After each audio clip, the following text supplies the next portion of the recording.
Well, great day, everyone, and welcome to Spirit and Mind, where we offer faith and mental health perspectives on current affairs. I'm Bishop Guy Robinson, and we are blessed to have again my colleague, Dr. Jonathan Shepard, with us. Good day, Dr. Shepard. Good day, Bishop. Good day to everyone who is out there, all of our listeners. And I hope that you all are doing well. I hope that you are doing well, Bishop.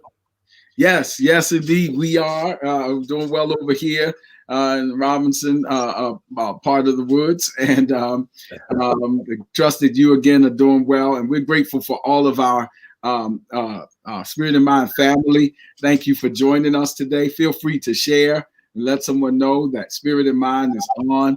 Grateful for Cynthia Heckshaw and Vince Hill and Evans and all that are watching today. Again, you are a part of what we do here, in Spirit and Mind, and we appreciate you being with us today. We're excited about what we're going to talk about today because we're going to continue to talk about transitions. But we also appreciate having Dr. Shepard with us, who keeps us updated, and we certainly do need these updates with regards to Corona pandemic and other things. So, Dr. Shepard, what do we need to know this week?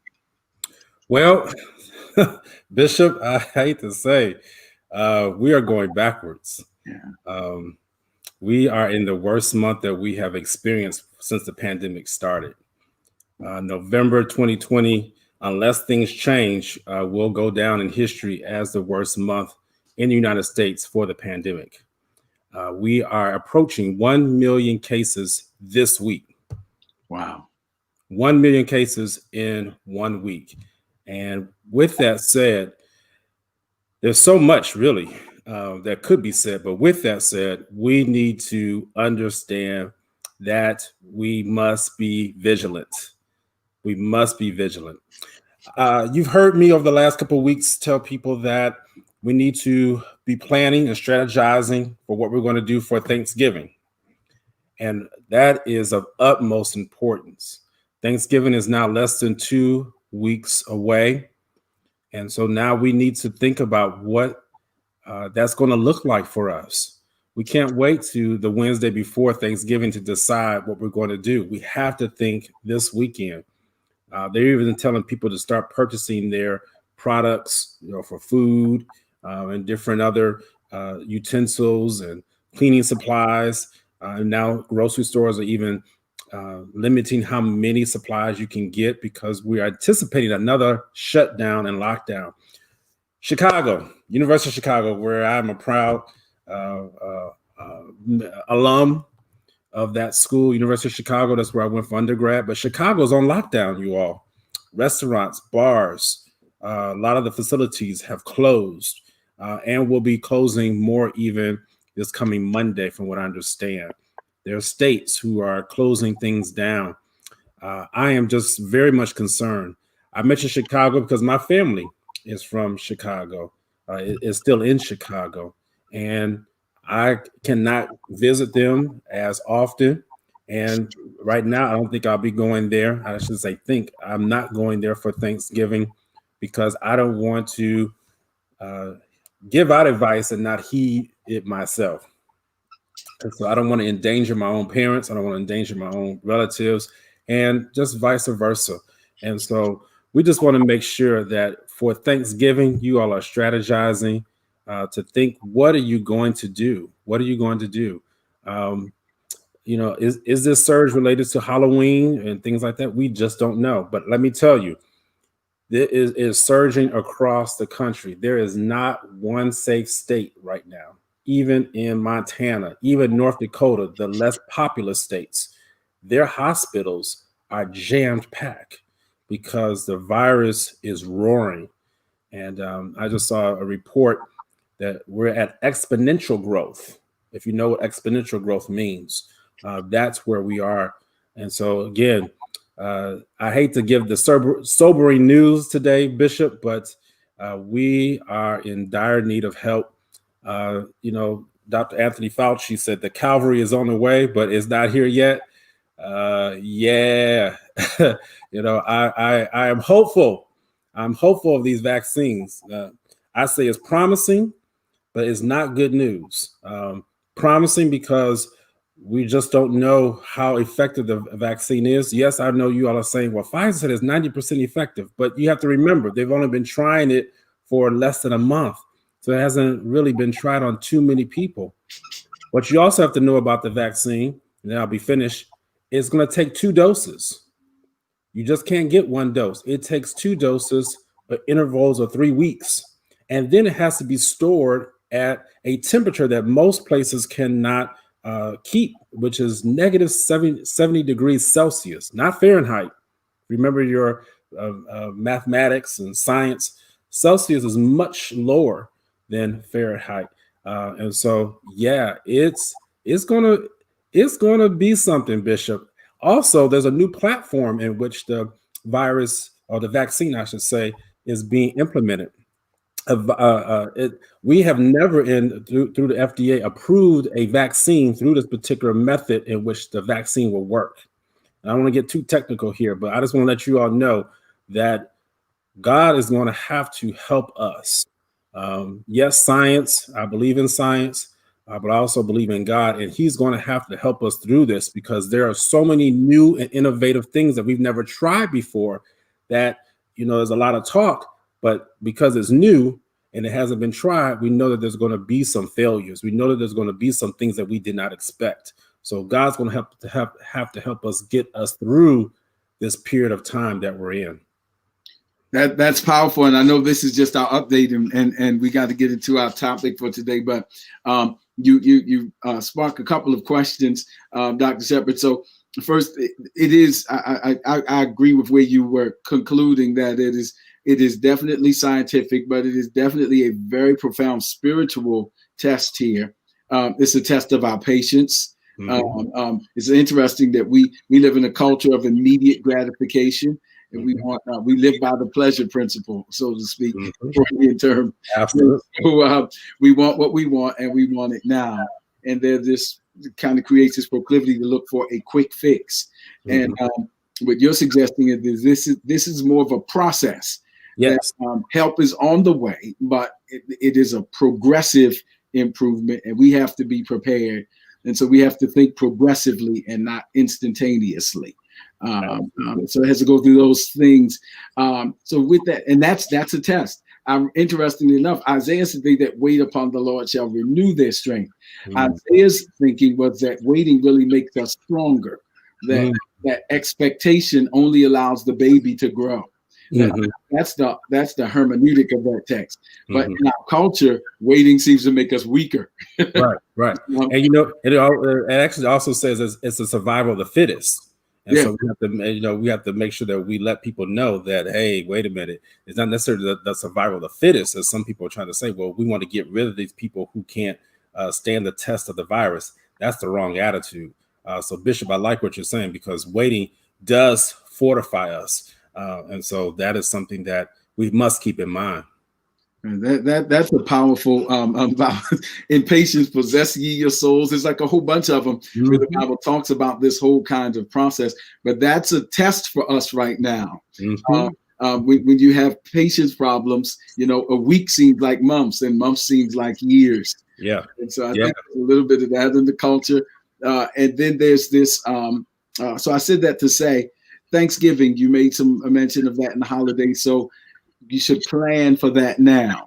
Yeah. And I'm taking that as, and help me here, logistically, like what will it look like? Will we have dinner on Zoom? You know what I mean? Right. Each other long distance. Will we take advantage of social media? But also preparing mentally, right? So both, to get your mind together now. That it's going to be a little different. Is that right? Yeah, logistically, physically, mentally. When you're serving your food, the person who's serving the food should be wearing a mask. All right. And again, even if it's grandma, she needs to be wearing a mask. Just as you go out to a restaurant, you just don't know, especially if the person does not live in your household. And I want to qualify that. If the person is not living in your household, then you need to be wearing a mask when you go into that gathering and when you're serving your food. They're even suggesting that you bring your own food. again, that sounds a little funny for, for many of us, but they're even suggested that bring your own food, your own plate, your own utensils. You can, socialize as best as possible, but you need to keep those masks on because masks do provide that barrier once you have it over your mouth and your nose, because those are typically the best avenues for the virus to enter into your body. And so you got to think about it mentally too. You might not be able to hug people. You might not be able to, huddle together, watch movies or things like that, whatever you might be doing on Thanksgiving. You might not be able to do that this year.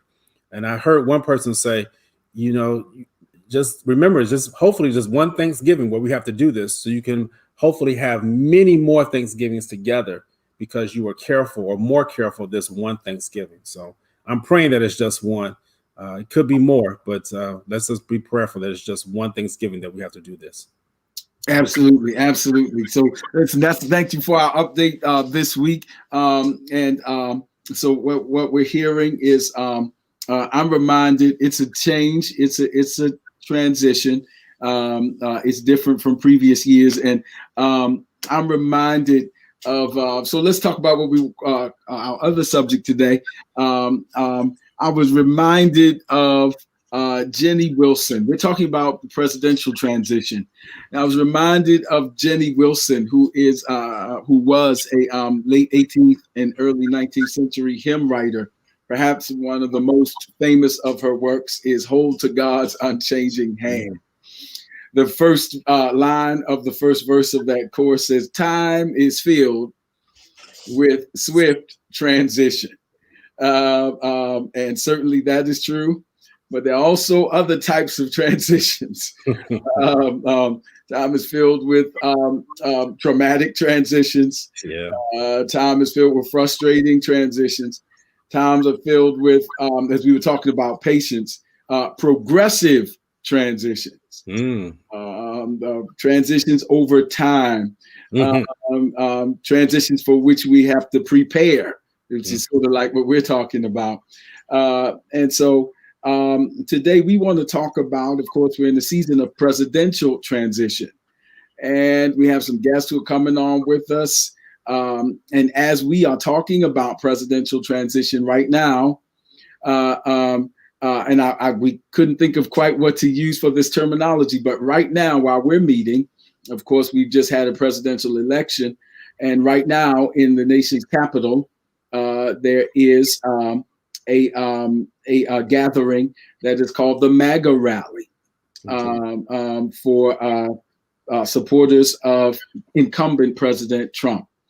And so there's a gathering, there's a motorcade. The president was on his way to Virginia and did a motorcade through to have some time. So the people got to see the motorcade. So that is going on in Washington, D.C. right now. Washington, D.C., which happened to vote for President-elect Biden, 92% of the District of Columbia voted for former Vice President Biden. And so with that in mind, we had with this duplicitous kind of state we're in, right? I hesitated with even, what do you name this? Of course, presidential transitions. Do you name them prospective presidential transitions? So we brought some guests on to help us with this. And so Dr. Shepard, would you introduce them as we work through this subject of presidential transitions? Absolutely. And we're going to transition even right here. Because some of that you talking about, Bishop, it's a mess. It's a mess. All right, let's transition here. Let's get both of these are my brothers. Both of these are my brothers. One I've known a little longer than the other. I'm so glad that they're back here. They were with us 2 months ago. Can you imagine? It's already been 2 months. And so much has changed even in those 2 months. And so let's bring on Derek Scott. He is an elder in our Church of God in Christ. He is an entrepreneur. He is an architect, and he can tell you a little bit about himself. Derek, it is good to see you again. Just greet the people, let them know who you are and what you do. Well, it's good to be back, Bishop and Dr. Shepherd, and it's good to see you in a more reputable hoodie this time around on the show from an institution that we could all appreciate. But it's great to be back on with you guys. I think the last time we were on, we had a great dialogue, and I'm looking forward to today's discussion around this transition. But a lot of the work that I do, as you've already alluded to, working with entrepreneurs and businesses and in the real estate development world, I think there's a lot of things that we're watching very closely in this transition because it'll have a direct impact on a lot of the work that we do. So just excited to get into the discussion today and happy to be here again. Absolutely. Well, thank you. Welcome again. And then our other little brother here is Cody Kelly. Good to see you again. He is the host of It Is What It Is podcast. It is what it is. We all have been visitors and guests. I should say not visitors, but guests on his podcast, and we try to keep them in line while we're on there. But we're good. It's good to see you again, Cody. Greet the people. Let them know who you are, what you do. Well, it's good to be here. I appreciate this invite to be back with Bishop Robinson and Dr. Shepherd and the Right Reverend himself, Derek Scott. That's true. I am the host of It Is What It Is podcast. So right now I'm in my sanctified mode. I have this jacket on, and I've been really prayerful and mindful over everything. So you're going to get a more tame version of myself. I've been listening to the instructors that have been coaching Biden, just really keep it down and, chill on the malarkey, right? So, senior sales exec for a software company. But yeah, in my spare time, I like to, host my podcast, and it's pretty wild and entertaining. It's an honor to be here and looking forward to this conversation and discussing what a possible transition should look like or could look like. Absolutely. Absolutely. So Bishop, let's take it away here. All right, let's start with the obvious right now. President, and for the sake of where we are, I'll just use that term. President-elect Biden certainly has at this juncture the electoral and popular vote by a margin that is considered to be by many to seal the deal, if you will. And at the same time, as I said, there's a rally going on right now, and there are persons who are intentionally saying sort of like it's not over.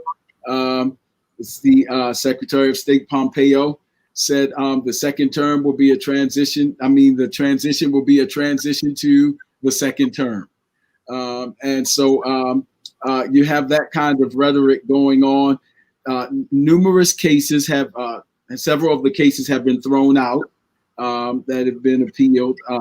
And so several of them have been thrown out on the judicial front already, lacking the credibility to really pursue any further. And yet you have this conflict. So I guess I'll start off with, and there's several ways in which this election will have an impact. I guess we can start off, Elder Scott, how will it affect, or how does this transition affect the business world? Because you mentioned that. How does the smoothness or the lack of smoothness affect, or the uncertainty or the certainty, depending on what side you're on, how does it affect the business world? Yeah, I think there's a lot of people that are still, that were holding their breath waiting till November 4th, who are unfortunately still holding their breath because there's still a lot of uncertainty now. I was on a call yesterday. The real estate market has kind of been in a frenzy where here in the Metro Detroit area, we would have seen roughly 2,000 transactions for sales to have happened throughout the year. And by March of this year, we were already at 900. So we were on pace to hit about 4,000 sales this year, record number pace. And so a lot of people held off. And so what we saw was on November 4th, there were a lot of people who were sort of holding off on signing LOIs or signing term sheets and deal sheets, that as soon as their candidate got over the finish line, they signed that term sheet. Those whose candidate didn't, they held off. And so there's still sort of this waiting game that's being played. So I think there's a lot of people that are waiting for both the dust to settle to determine, especially where one candidate was aligned with their business interests. I think there are a lot of folks, myself included, that's really watching the timing for this trade agreement with China and sort of the repeal of that decision that Trump made to go into the Canadian Mexico trade agreement, which has severely impacted the price of things like lumber. Stud, about a month ago or 2 months ago was $1.15 a stud. It's now $6 a stud. So that's a tremendous increase. And these are a result of just basic things that we sort of take for granted in some of our trade relationships, that when you go from 100% to 0% right away without replacing that supply chain, it affects everything from construction prices all the way down to the price of a steak at the grocery market, because you don't realize that all the plastics and all the materials that they're packaged with are affected by these trade agreements. So I think there's a lot of folks, farmers, the agriculture industry is really being affected and really watching some of the investments that they make in agriculture. So you're going to go to the grocery store and see prices a lot higher over this Thanksgiving holiday, and you're going to spend way more money on Thanksgiving this year than you did last year. And that's even with less people gathering in your home. And it's just the result of sort of this uncertainty around the market. So I think until there's sort of this resonance of sort of some type of consensus on where we stand with who's in office, I think, everybody's assuming we've got a president-elect that's going to become president on January 20th, and hopefully the Electoral College certifies him, in December. But I think we've got a long road to sort out what that looks like and how much opposition that will receive, whether it's justified or not. And that's going to leave a lot of uncertainty up in the air with the business community. Let me follow up with that. And maybe Cody, you might want to answer this. And so I met with my financial planner just this past Wednesday, and he was telling me that, Shepard, you lost all your gains in March, but you recovered them by June. I was like, whoa. And he said, now you stand to make a profit with your IRA and the other individual account that I have that's invested. And so I was kind of blown away by that. My question is just leaning towards, so I hear what you were saying, Derek, and I think about what President Trump was saying, that if President-elect Biden won, and he did win, that the markets would crash. Well, the markets did not crash. Actually, the markets have continued to go up. And I know some of that was due to the news regarding Pfizer and that vaccine supposedly going to be 90% effective. Like that was some type of encouraging word to come. So help the people out if you could, because there's that mixed messaging, and I think Derek just helped us. But again, I'm just thinking as I was listening to Derek, I was like, well, wait a minute. So how does this apply to where I am financially? Because my financial planner just told me, hey, Shepard, you actually do better than what we expected. Yeah, I think when there's blood on the street, buy property. Biden is not a progressive, right? So AOC's policies that's going to take down the market, they're just not going to happen. You're going to get a continuation with better messaging, which is good for the economy. What you're seeing is an upcrease like stock sales. So I invested in Pfizer, came out 90%. So I thought it was a good buy. And I looked at my investments. We have regained a sense of momentum, right? Mm-hmm. The unfortunate truth is that news or the badness of it, right, doesn't mean that an economic fallout is coming. It means that it gives you strategy to prepare for the next wave. The reality is, because Biden has made a vow, and if you kind of look at his transition team, even though that word is up in the air, it's filled with Silicon Valley executives. You have top sales executives for Uber. It's really positioned to make corporate America feel safe. So there's not going to be this massive dump off, right? And I think the fear of the worst of it is over, right? I think the investor has to understand the market has enough control to navigate through this peril, and at the same time understanding who's in office, right? And Biden understands that, yes, he did receive 76 million votes, but also almost 71 million people did vote for Trump. And if you want to make this union stay and work, you're going to have to appeal to their interests to some degree and their economic interests. So if you had an economy that was improving, the economic jobs report came out last Friday, and unemployment is down to 6.9%. So you're seeing month over month decrease. It would be a real strategic error to try to change up the formula now, right? Even though necessarily is needed. And I really do believe you need more progressive ideas as far as your economic policy. But I think what's happening is that this scare that, whatever was going to happen is going to happen. I think we celebrated too prematurely, right? And now you're seeing a break off really in the Democratic tent. You have a lot of the progressives now causing internal friction. If you've seen kind of the war between Hakeem Jeffries and Sean King, and then you're seeing responses from AOC about Nancy, is because at the end of the day, politicians are politicians, right? They're only going to say and do so much, but as far as really being a transformative and shifting the needle, they're not going to do that. I think, and I want to piggyback on what Derek said. Derek is absolutely right. Everybody kind of is waiting and staying off. Deals are being held up, but the reality is business is going to have to move forward. And whether it's today or January 20th, you can't hold your cards, right? You're going to have to play something. And Biden recognizes that. I think the Democrats as a whole recognize that. And what you're probably going to see is a mirroring of some sort, or almost a similarity in economic policy. He's really a centrist. Now, his messaging will lean left, but when you look at what is actually enacted, it won't vary too far, right? So I expect, honestly, like record-breaking stock adjustments. I expect your portfolio to do well, and I expect you to have a great end to the fourth quarter of 2020, and a good, to me, if not fast, Q1 2021 as far as capital gains in the stock market. Can I add to that? Sure. I think so. Cody adds a perspective, and I agree in part with a lot of what he just laid out. But I would also caution us that to watch the market very, very carefully, because Dr. Shepard said something where there's two different groups of people.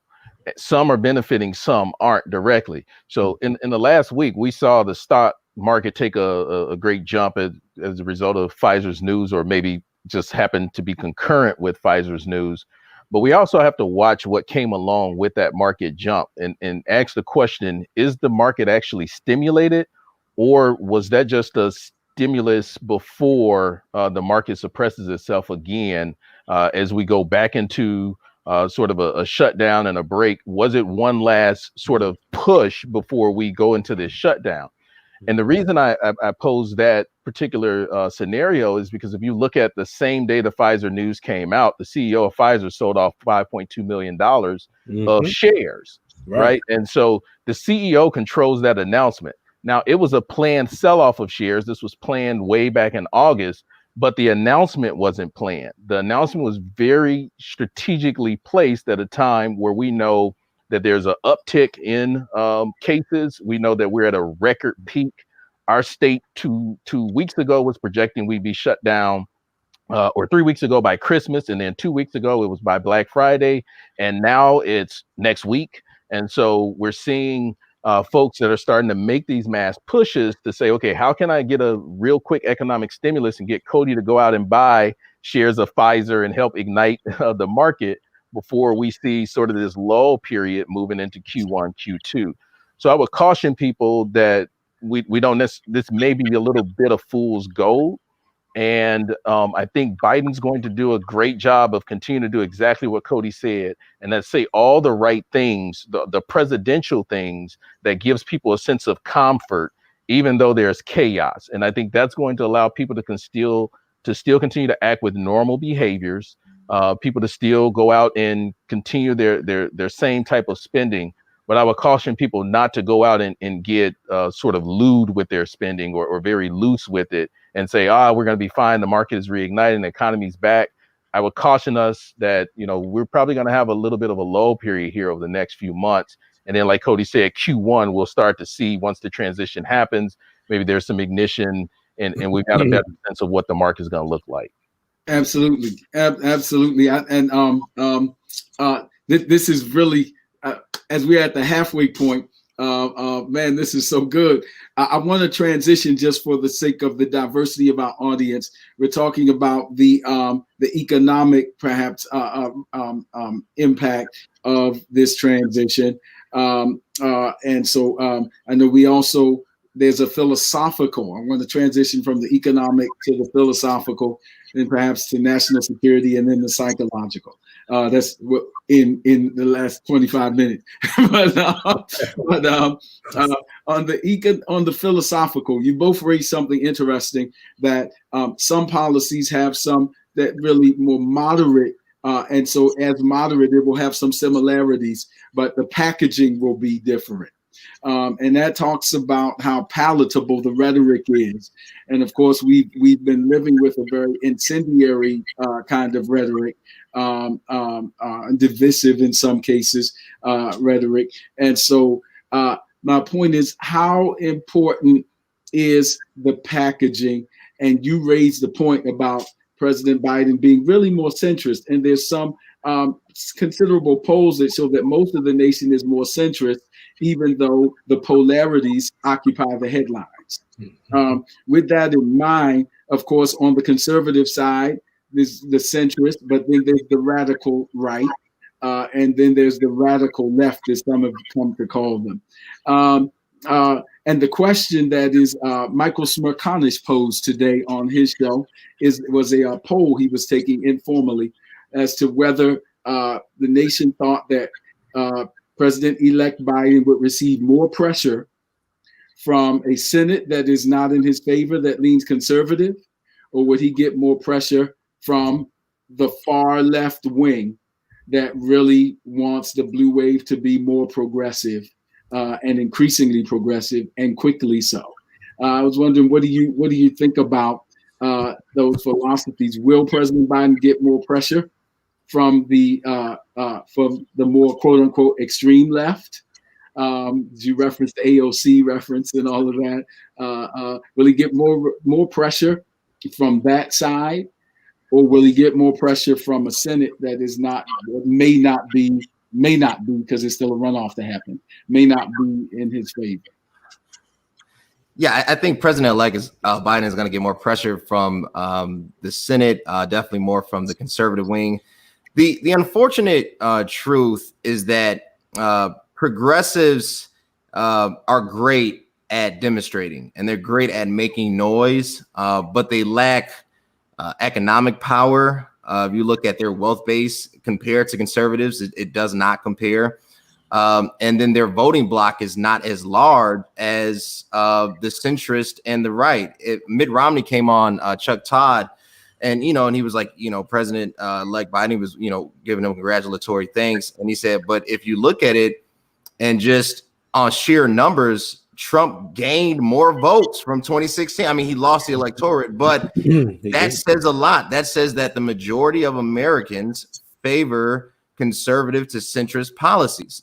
So I think Biden understands that he has to make appeasement in his own acceptance speech. He promised, from a philosophical standpoint, the Black community has always been there for me, and I will be there for the Black community.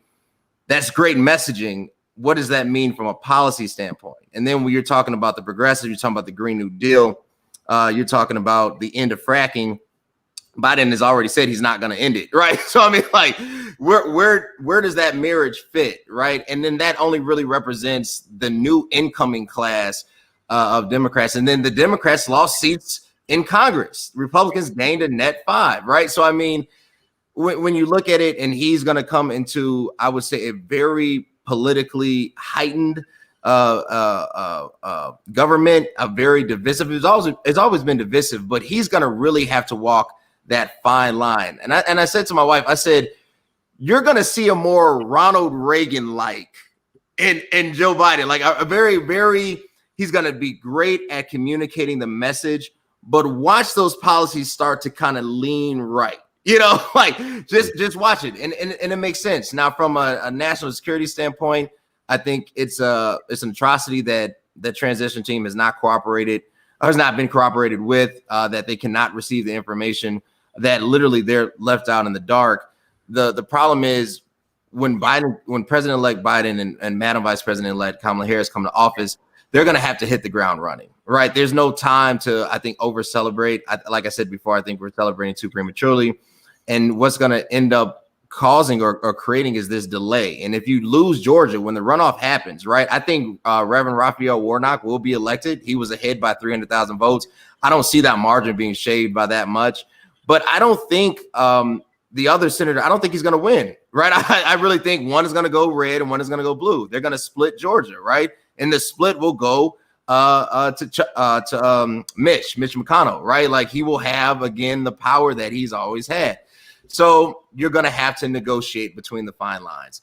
I think philosophically what we will see is a message of unity and a message that we're all Americans. And there will be things he will do to create appeasement. But as far as some type of dramatic policy that is going to be so transformative, I just don't see that coming out of a Biden administration. Understood. Elder Scott? Well, I think Cody covered a lot of it. But I think this presidential sort of transition is going to be defined by Biden's ability to not have to get pressure from either side, but to build consensus on both. And I think he has the reason he was selected by our former president many years ago is because he was considered somebody who sort of sat toward the middle of the aisle and could bring both sides together. And I think in order for him to be successful and for the next 4 years to be successful, he's going to have to do a lot of that. A lot of the rhetoric we see between the left versus the right. I even got a lot of my Christian friends saying, the sheeps versus the goats. Jesus set the sheep on the right hand and the goats is on the left. Let that tell you about the political spectrum.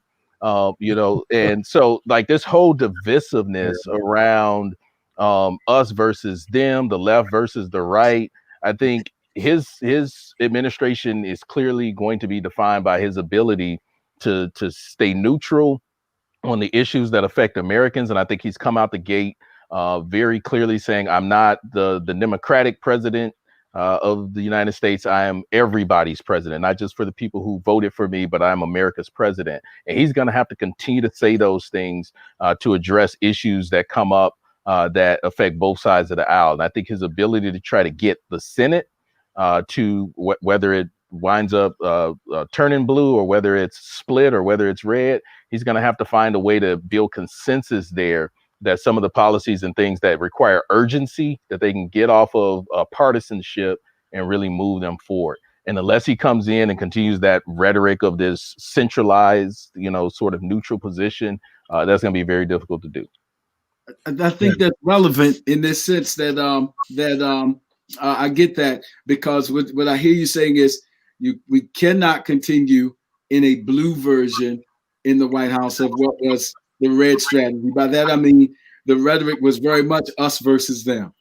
Even the variation of Democrats as Dems kind of sounds like them. and so that us versus them kind of rhetoric, if we reverse that, it would still create the same effect with the same pushback from the other polarity. So there has to be some kind of centrist position. But that sets up the question that one of our viewers have asked. In any new change of an organization, it takes a year for a new team to acclimate. What is the timeline we should give the Biden-Harris ticket to produce what has been promised? That's the question. Dr. Shepherd, or any of you experts, help us out here. Well, I'll just add, just before Derek and Cody start, is that culture takes time to experience any type of change. Change in culture is not just going to happen immediately, and people don't like change.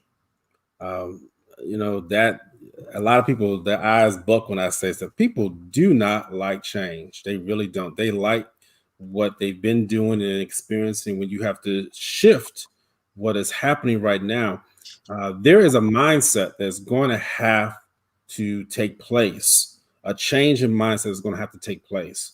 I was even reading as President Obama is preparing to release his memoir book, I believe on next Tuesday.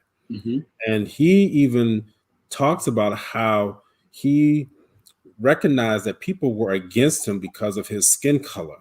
And I didn't realize how much of an issue it was back during his presidency, because I guess I was still caught up in all the excitement for those 8 years. But a Trump presidency was, and I believe wholeheartedly, was a result of our first Black president being put into office. And so what the reason why I'm putting all this together is that we're dealing now with 12 years where some folks have been building up and waiting to express themselves. And this year they've been doing it more so than ever. You didn't see as much of it when President Trump took office, but it was like the longer he stayed in office, people got bolder about what they believed in, even though it was off. Again, that's, in my opinion, is off. And so my answer to this question is just letting people know it is going to take time. We didn't just get here, all right, with how people are thinking. It took some time for folks to come out the closet and say, I'm a racist, or I'm going to do racist behavior. And it's going to take some time for us to be able to allow that dust to settle and to put those pieces back together. That's why it's hard to put a timeline on it, is what I'm hearing, because we're not dealing with simply qualitative statistical data. Oh. We're dealing with human emotions and denial, because there's some that would vehemently deny that the Trump administration exists as a manifestation of reaction against the first African-American president. There's others, racism has other euphemisms, socialism, don't like the policies, arrogance, other things that have been used. But racist, like you said, it took time for people to come out and just blatantly march and say, I'm a racist, or to be even come aware of that. Nagrescence is a process. And so all these things are becoming, and then there's the grief reactions that things will change. Equity is something that more people ascribe to philosophically, but when it begins to take practice, it creates feelings of loss. And because you have all of these human reactions of denial and reaction formation and grief processes, it's hard to put a timeline on that to say it's going to take 1 year. I think that's part of the angst of people, because we would like to have an exact number, that by 4 years, every promise from the president is going to come to pass. So it's just, I don't know if we can put a number on that. I don't think you can. Yeah, I think while it's going to take time, I don't think that they have time. Yeah. And so there's the difference between, we know that it will take time, and the urgency of the now requires a more aggressive response. And so I think, one, this transition period and not having the time to really make the right transition, their first days in office is going to be doing what they should be doing right now and understanding some of those transition period things. The real challenge is there's a lot of usually when you transition into an organization, you look at what needs to be addressed immediately and then what things you can sort of phase into over time. And right now, there's so many matters of urgency between addressing a world pandemic and health issue, addressing social issues, and there's this group that's sitting right over our right shoulders as President Biden and Kamala Harris comes in, who are saying, hey, there's a group that's going to hold us accountable for social justice issues and this police reform that we've been talking about. There's a group of progressives that's going to hold us accountable for our promises relative to student loan forgiveness. And there's folks who want to see us do that and move immediately on that. And so I think there's so many issues that require urgency, that if you try to address all of them at once, it's going to send you in different directions, and that's going to take time. And unfortunately, I don't think that people are going to give them the time, because we have a midterm coming up in 2 years. And the other side of the aisle is going to point and say, hey, look, they made all these promises and this is what they didn't do. So I think it's important for them to come in and get wins, immediate wins, on day one, to say, what are the things, sort of that low hanging fruit that we can address today?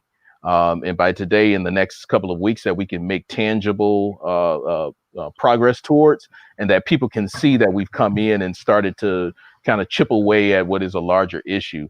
But I really honestly don't think that they have the time that many of us would like to afford. And as a Michigan fan, we hired Jim Harbaugh a few years ago, and everybody thought that man was the savior because we were so used to winning.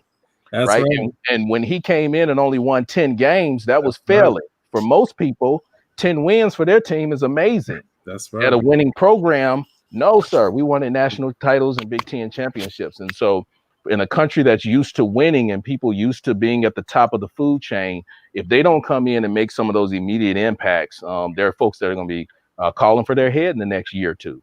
I totally agree. And that's the challenge in our government structure, is that we've been governing by executive order, though. Right. And that's what the day one changes are.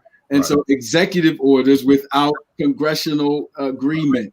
And so it just keeps flip-flopping. So day one is going to essentially be an overturn, as has already been discussed in the Biden situation, an overturn of many of the things that were done by Trump as executive order. So there's just this flip-flopping of executive orders, and there's motion, and then there's meaningful motion. And so then, so I think all those are in play. And I think that because all of these things are true, that's the spiritual side. And that's where it needs a bigger power, a bigger thing. Unfortunately, in the Bible, it's usually famines, pandemics, things that we're experiencing right now that have to come in and supersede all of these things. Except in this case, there's even discrepancy over the urgency of the pandemic. So this is really unprecedented in so many ways. So I actually think that things can always be true. And I think de Tocqueville was profound when he said people would rather hear a simple lie than a profound, complicated truth. And I think this is certainly true right here in this case. And we have to wrestle with all of these things. I do think there's some things that the administration has to do day one, but when he signs those executive orders, he's going to get pushback from the other side, just like happened 4 years ago. And how do we break that cycle is the question. I don't have an answer. I leave it to y'all experts. I think Biden's administration is going to have to define what type of administration it wants to be. I think, and this might sound cliche, I think Biden has 100 days. And what I mean by that, I understand how long it takes for policy to really implement itself. I think it was Lyndon Baines Johnson said the problem with any law is that it lives in perpetuity, and basically that there's no end date to these laws, so they can just keep going and adjusting toward the times. The reality is, if there's one hiccup, if there's one slippage, if there's an error and a major failure, 2024, you're going to see the rise of another Trump, except this Trump is going to be competent. This Trump is not going to be a tweeting buffoon. This Trump is going to actually have political strategy and knows how to build unity and be able to reach out. And he or she, that person will be more dangerous than Trump, right? What Trump provided or he proved is that you can be all these things and become the most powerful person in the world. And I think to his era, he was his own Achilles heel. So, as much as I would like, and I definitely have grace for that administration, they just don't have the time. Bishop Robson, you hit it dead on the head. It's going to be by executive order because if they lose Georgia, good luck on getting anything passed, right? So you got to literally force your hand, and that's going to make a lot of people unhappy. But if you're not willing to do that, if unity is more important than progress, we lose. If progress comes at the expense of unity, we lose. So that's a tough battle and a tough conversation to happen. But I really think Biden has the ability to appease both parties, to appease both ends. And really what's going to happen is the vice president is going to have to build that consensus. Madam Vice President-elect Kamala Harris is going to have to be the mouthpiece for Joe on so many different fronts, right? Because at one token, there's just animosity. The fact that, you know, she's a woman of color, she's a woman, period, and then a black woman, and then a woman of color has already created disdain. And then some are going to look at her and be like, well, you're not progressive enough, you know, like, you know, and she is really going to have to wage and be, I would say, Joshua to Moses, right? Not predicting that Joe would transition. I'm not saying that. Please don't, you know, think that. But what I'm saying is that administration does not have time for error. They don't have time to get it wrong. They don't have time for verbal gaffes, because literally, if there is any type of hiccup, if the economy regresses, if there's something that cataclysmically changes the course of America without a lot of its consent, you're talking about a 2024 just terrible campaign and the rise of another one that we have not seen. So my thoughts and prayers are with the Biden and Harris administration. Let me say this, Cody. You have said something that has awakened something within me, and I want to emphasize it. That we could be on the rise of seeing another Trump that is more competent. That is profound. Absolutely. And if I guess the Bible speaks of it. Now, again, I'm not going to call Trump the Antichrist. I would dare not do that. But the Bible does speak about how rulers will take over in this world and will cause division amongst of the angst that we have seen even during this time. And so, man, let me tell you that I had to emphasize that. And I hope the listeners and viewers out there are knowing how to be able to now pray more and pray better and strategize. Because when you pray, and I know, Bishop, you've talked a lot about what, you know, the power of prayer. We need to be able to strategize when we pray, not just pray. You know, of course, it's okay to pray, Lord, have your way. But when you pray with purpose and with intent, I tell you, it reaches heaven. And so, yeah, I just had to say that, man. You awakened something within me. And when I say that prayer, and I don't say that to over spiritualize, you know, to flippantly, it's not an escape mechanism. Right. Because most of the time our prayers have been contextualized by the American culture of consumers placating consumerism. Mm-hmm. But and I mean, a part of effectual, fervent prayer is receiving strategy. God gave strategy to persons in prayer. He gave strategy to Jehoshaphat in how to deal with what he had to deal with. He gave strategy to Moses. Stretch out. So there's a praying and then just dumping, but then there's taking the time to be introspective and meditative and live the contemplative life to get answers, so that we aren't just putting our petitions and then running. So there is the question is not whether prayer is effective. The question is the prayer that James asked, are we praying amiss? There is a wrong way to pray. And certainly the self-absorbed way is certainly a wrong way to pray. According to our own lust is what the Bible language is. So I don't dismiss that. And I hope sometimes in our community, the church is so integral to us that sometimes the sin of familiarity kicks in. Right. But I do also understand that there can be some angst in it understands wanting to give a number, because numbers make us feel good. Mm-hmm. I understand that. Numbers is hard data and it's good to the intellect. And I'm not against that. It has its place. It really is important. But sometimes we don't, just giving numbers can also set you up for disappointment. Yep. Those numbers don't pan out. So the first 100 days definitely has to be some work involved. Definitely has to hit the ground running. But we also have to be mindful that we're dealing with some major stuff here. And what will we do if the first 100 days don't see a radical change? How will we handle that? I'm not claiming that, but how do you deal with that? We have to be careful human nature, here's the spiritual side, is to make messiahs in our own image. And when the Messiah doesn't do what we thought he was going to do, we lose hope. That's why the two roads on the road to Emmaus, who were disciples, they said, we had hoped that he was going to redeem Israel because he didn't do it the way they thought he would do it.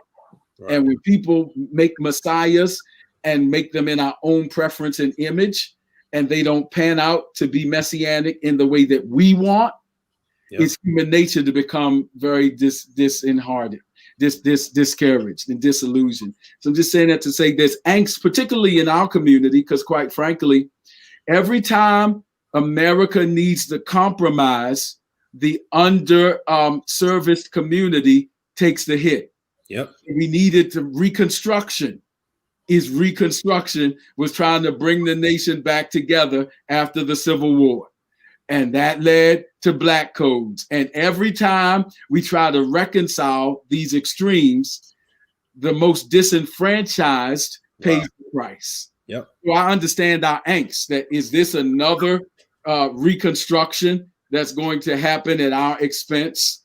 That's a reality with which we have to wrestle. And that's the psychological parts of it and the trauma, perhaps, Dr. Shepherd. So you lead us from here in these last couple of minutes we got. Yes, sir. Yes, sir. I think actually that's excellent point. I want us to not be delusional either.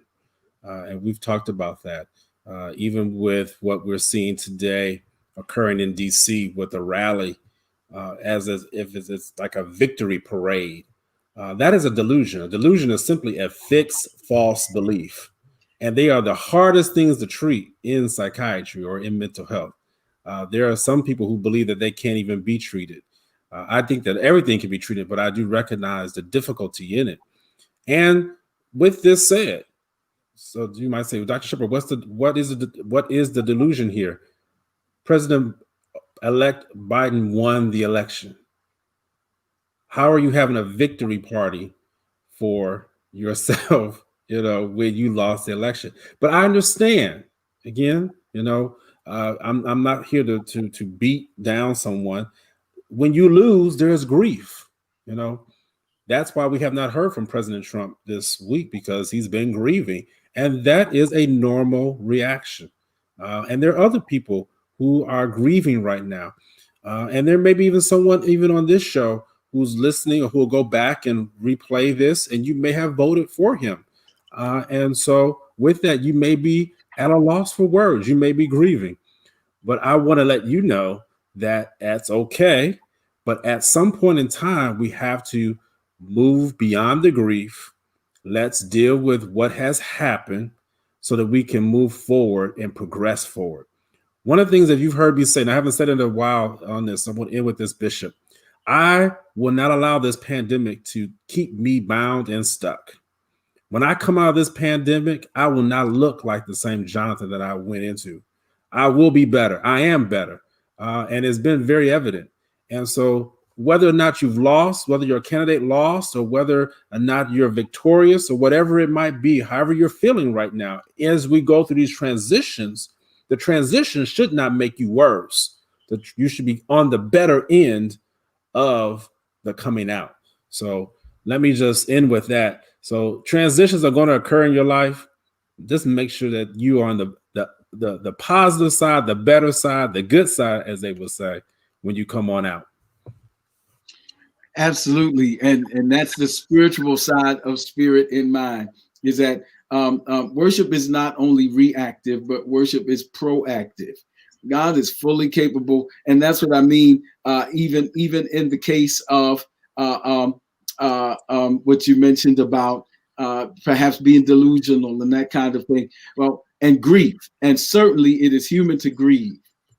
When grief has untreated pre-existing conditions, and then you pile a grief reaction on top of it. And if those 70,000 mental health workers, and we can talk about this later, Dr. Shepherd, I'd love maybe this will be next week, Bandy Lee, Yale psychiatrist, and John Talmadge, psychiatrist, and 70,000 others, mental health professionals have signed a document saying that while they cannot directly diagnose the president, they do see all considerable signs of a narcissistic personality disorder, in spite of the gold order rule, and they emphasize meaning disorder as disruptive of normative functioning. Yes. With that in mind, so it's not just narcissism, but it is disruptive. Yes. And then, so it begs the question, do narcissists grieve differently? And then does a narcissistic leader, because a leader impacts others.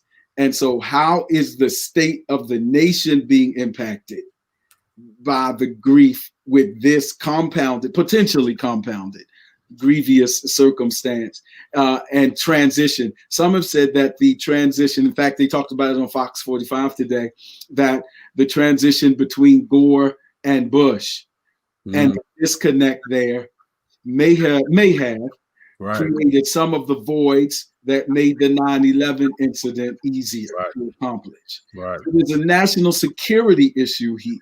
And so there's all kinds of things here that are really big. And when we get to these kind of complexities, we got to strategize, but those strategies have to be contextualized by time in the prayer closet. So the prayer closet and the library can work together in the laboratory. So we have to get all of those three. And if any part is missing, then we may not have the improvements we hope. So pray, y'all. We've talked about the economic side. We've talked about the mental health aspects. We've talked about the political possible ramifications. We can't exhaust all of that in this 1 hour. We're already 5 minutes over. And certainly we do want to maintain that we are at an impasse, and it is a spiritual moment. It's no coincidence that some called it a battle for the soul of America. And so that is soul and psyche. And so thank you. We want to thank our guests, Elder Cole and Elder Derek. Oh my goodness. Whenever we get together, it's powerful. So grateful. And thank you for joining us, everybody on Spirit and Mind. Please let someone know about Spirit and Mind. We're here every Saturday at noon, and we look forward to seeing you and your guests. Thank you, Bishop Alston, for being with us, and so many others who have joined in today for sharing on Spirit and Mind. And join us next Saturday on Spirit and Mind. Dr. Shepherd. See you later. Elders, everybody, we thank you for being with us.